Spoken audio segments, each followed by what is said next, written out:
아침에 나로 주의 인자한 말씀을 듣게 하소서. 성도 여러분 안녕하세요. 토요일입니다. 오늘도 하나님의 사랑이 여러분들의 삶의 자리에 가득하기를 간절히 소망합니다. 말씀 한 국 봅니다. 요한복음 11장 1절부터 16절까지의 말씀을 봉독해 드립니다. 어떤 병자가 있으니 이는 마리아와 그 자매 마르다의 마을 베다니에 사는 나사로라. 이 마리아는 향유를 주께 붓고 머리털로 주의 발을 닦던 자요, 병든 나사로는 그의 오라버니더라. 이에 그 누이들이 예수께 사람을 보내어 이르되 주여 보시옵소서, 사랑하시는 자가 병들었나이다 하니, 예수께서 들으시고 이르시되 이 병은 죽을 병이 아니라 하나님의 영광을 위하며 하나님의 아들이 이로 말미암아 영광을 받게 하려 함이라 하시더라. 예수께서 본래 마르다와 그 동생과 나사로를 사랑하시더니 나사로가 병들었다 함을 들으시고 그 계시던 곳에 이틀을 더 유하시고 그 후에 제자들에게 이르시되 유대로 다시 가자 하시니, 제자들이 말하되 랍비여, 방금도 유대인들이 돌로 치려 하였는데 또 그리로 가시려 하나이까?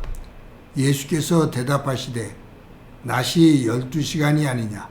사람이 낮에 다니면 이 세상의 빛을 봄으로 실족하지 아니하고 밤에 다니면 빛이 그 사람 안에 없는 고로 실족하느니라. 이 말씀을 하신 후에 또 이르시되 우리 친구 나사로가 잠들었도다. 그러나 내가 깨우러 가노라.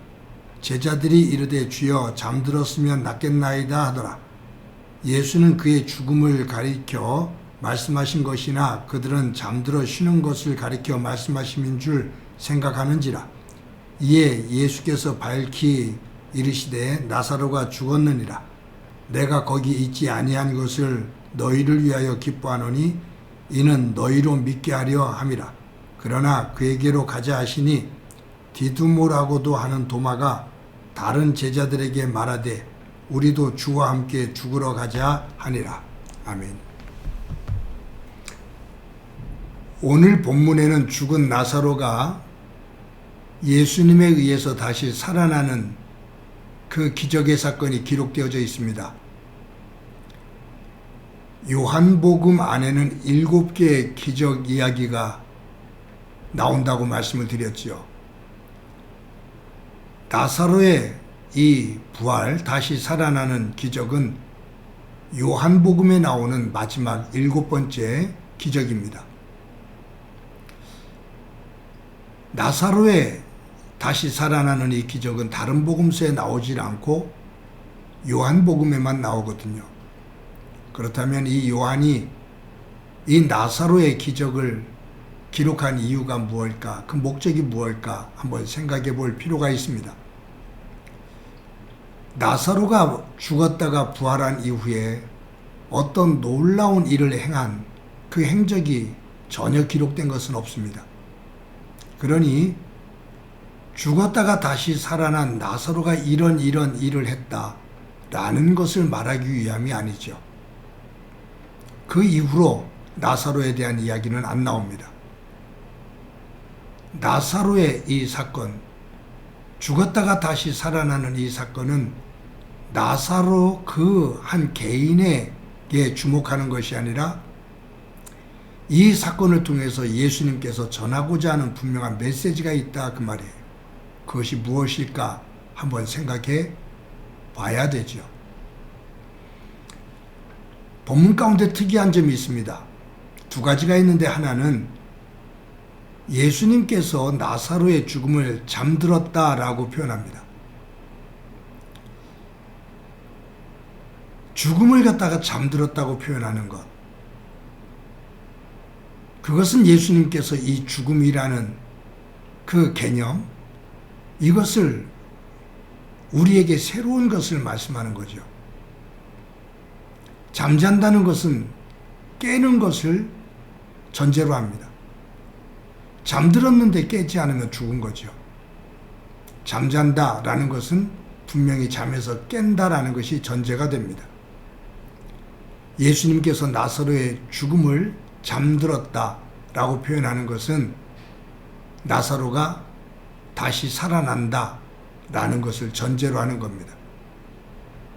즉 예수님 안에서의 죽음은 끝이 아니라 하나님 나라의 영원한 세계의 새로운 시작이다 그 말이에요. 또 한 가지 이 나사로의 그 죽었다가 살아나는 이 사건에서 우리들이 한 가지 더 기억해야 될 것은 나사로가 병들어 죽어간다는 이야기를 듣고 예수님은 이틀 동안 더 머무시다가 올라갑니다. 나사로가 완전히 죽은 이후에 올라가신 거예요. 왜 그러셨을까? 예수님은 나사로를 무척 사랑하셨거든요. 그런데 나사로가 죽어가고 있다라는 이야기를 듣고 이틀 동안 더 머무시다가 올라갑니다. 왜 그러셨을까라는 거예요. 그것은 이 나사로의 죽었다가 다시 살아나심의 이 사건을 통해 예수님께서 십자가에 죽으셨다가 사흘 만에 다시 부활하는 예수님 자신의 부활을 나사로의 죽음에서 되살아나는 것을 가지고 이 사건을 통해서 예수님 자신이 죽으셨다가 부활하시는 것을 예고하시는 거죠. 즉 나사로의 죽음과 그의 부활은 다시 살아남은 예수님의 죽음과 예수님의 부활을 예고하는 겁니다. 죽음은 끝이 아니다. 하나님 안에서 분명히 다시 살아난다라는 거예요. 사랑하는 성도 여러분, 저와 여러분이 하나님 안에서 꿈꾸는 곳, 꿈꾸는 세계, 그것은 하나님 나라입니다. 분명히 이 땅에 있는 모든 생명체들은 한 번 죽는 것, 그것은 하나님께서 정하신 겁니다. 그런데 예수님 안에서 우리가 꿈꾸는 것은 그 죽음이 끝이 아니라 죽음 넘어 하나님께서 예비해 두신 하나님의 나라, 그곳에서 깬다, 다시 살아난다 라는 것을 의미하고 있는데 그 부활의 신앙을 가질 수 있는 저와 여러분이 되어지기를 소망합니다. 제가 이 본문을 읽으면서 특히 16절에 보면 디두모라고도 하는 도마가 다른 제자들에게 말하되 우리도 주와 함께 죽으러 가자 하니라. 왜냐하면 며칠 전에 예수님께서 예루살렘에서 유대 종교 지도자들과 유대인들에 의해서 돌로 맞아서 죽을 뻔하셨거든요. 유대인들이 돌로 쳐서 예수님을 죽이려고 했거든요. 그래서 잠시 그 자리를 떠나 지금 요단강 건너편으로 와 계신 겁니다. 그런데 나사로가 죽어가고 있다는, 병들었다는 이야기를 듣고 예수님께서 유대 땅으로 다시 가자라고 말씀을 합니다. 그때 제자들 가운데 며칠 전에 당신을 죽이려고, 돌로 쳐 죽이려고 그랬는데 다시 그곳으로 간다는 말입니까? 라고 만류해요. 근데 예수님께서 가자라고 말씀하시죠. 그때 디두모라고도 하는 도마가 그래 우리 주님과 함께 죽으러 가자. 죽으면 죽으리라 라는 각오를 보여요. 그런데 며칠 있다가 이 도마는 예수님을 버리고 도망갑니다. 예수님을 배반하고 도망가요. 예수님 부활하셨을 때 그것을 믿지를 않아요. 예수님의 못 박혔던 손자국, 허리 자국을 만져본 다음에야 믿습니다. 여기서 우리 한 가지 생각해야 될 것이, 믿음이 어느 한순간에 한 번의 결단은 있을 수 있습니다. 나의 이익을 위해서, 내가 원하는 것을 위해서 내가 한 번은 결단을 할 수가 있습니다. 어느 중요한 결심을 하고 어떤 일을 행할 수가 있습니다. 그런데 그것을 지속하는 것은 어렵습니다. 그래서 한 번에 순교도 어려운 거지만 더 어려운 것은 평생 하나님 안에서 순교자적인 마음을 가지고 사는 것이 더 어렵습니다.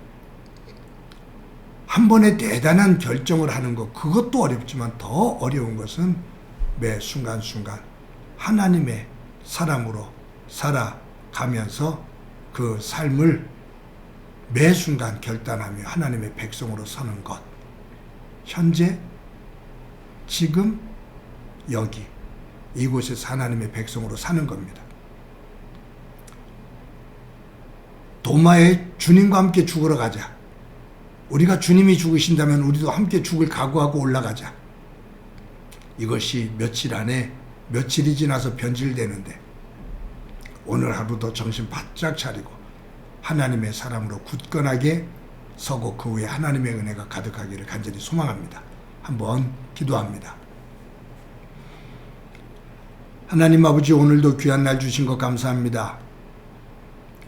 예수님께서 죽은 나사로를 다시 살리시는 이 장면을 통해, 또한 잠잔다고 표현하시는 표현을 통해 죽음은 끝이 아닌 죽음 너머의 하나님의 영원한 세계에서 다시 깨어난 그 나라가 있음을 우리에게 말씀하고 계신데, 하나님의 나라를 소망하며 살아가는 저희들이 되도록 은총 베풀어 주옵소서.